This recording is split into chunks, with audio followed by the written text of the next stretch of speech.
wat jy gaan verloor, voordat jy 'n put geplant het, voordat jy droogte haal, Eskom betaal het enige paemente, of enige soeits.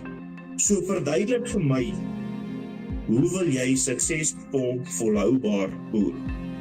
Jy kan nie.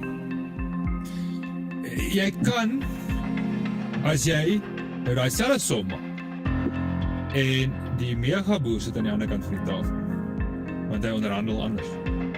Net so. En dis hoekom die groot ouens geld maak, en die klein ouens nie, en dit werk verkeerd. Die klein ou het die hulp nodig, hy het die korting nodig, hy het die afslag nodig, sodat hy kan groei. Die groot ou kan dit bekostig, maar die groot ou kry die korting, hy kry die afslag, klein ouetjie moet ekstra betaal, hy's 'n groter risiko, sy rente is duurder, sy versekering is alles is duurder vir die kleiner ou. Dis hoekom klein en middelslag boere onder Suid-Afrika en tot niets gaan. 100%. En dit is die ekonomiese plaasaanval wat op ons boere is.